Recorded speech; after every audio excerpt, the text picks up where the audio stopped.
وعلیکم السلام ورحمت الله.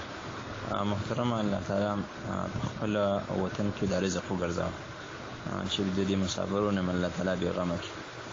دغه د چې د اختر مونځ بالکل په دې کې کولی شي. نو طریقې دغه د چې اول کې به 2 رکعاته د اختر مونځ وکړي او بیا ورپسې وروسته خطبه ده چې د جمعې خطبه وي یا عامه خطبه وي دغه ورپسې ویلی شي او که سړی ونه کړي هم چې کوم دی ګناهګار نه دی او پرېښودی شي. وعلیکم السلام. وعلیکم السلام ورحمت الله. محترمه چې د دې ځای کومه عرفه وي د هر ملک د خپل عرفه وي او د هغې مطابق به روژه نیسي. نو چې دلته کله عرفه وي نو د دې په نسبت او په حساب سره به نیسي. وعلیکم السلام ورحمت الله. وعلیکم السلام ورحمت الله. په هغه چا باندې قرباني دا فرض وي چې کوم سړی صاحب نصاب وي.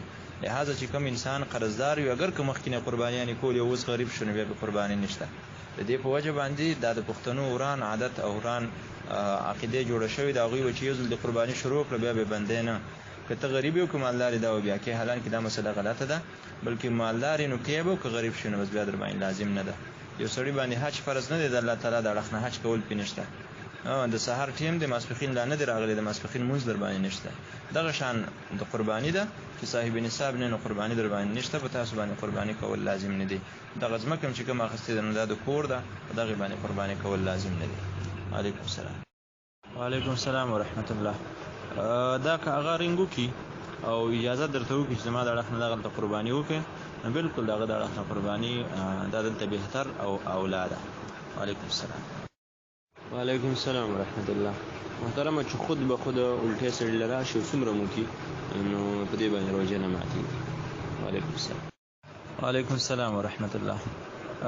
که دا خالص نیت یې کړی وي چې زه به که زما دا کار وشو نو سانډا به دا چې کوم دی یا چې هر څه یاد کړي دي دا به زه ذبحه کومه او حلالول یې یاد کړي وي نو بیا خو بیا حلالۍ د دې نه بغیر کار نه کېږي. او که ویل چې په ما د یو سانډا لازم وي چې دا به چې کوم دی زه خیراتي کومه نو بیا په دغه صورت کې بالکل قیمت یې ورکولی شي او دا قیمت چې کوم دی دا په خپل ځان له په استعمال کې نشي راوستی چې ګنې هغې د خاوند له قرباني ونیسي یا چې کوم دی د هغې نه بل چا له قرباني دا ونیسي نو بیا په دغه صورت کې چې کوم دی دا کافي کېږي د دې د اړخ نه.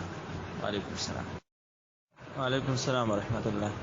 دا چې کومه محترمه څکلي دي دغې قیمت ورکول پې لازم دي نو د دغې د غالب اندازه چې کوم دی دا ولګئ او د دغې غالب اندازې موافق چې کوم دی هغه دی د پیسې یو مسکین یا غریب ته ورکړي دغې سره کافي کېږي.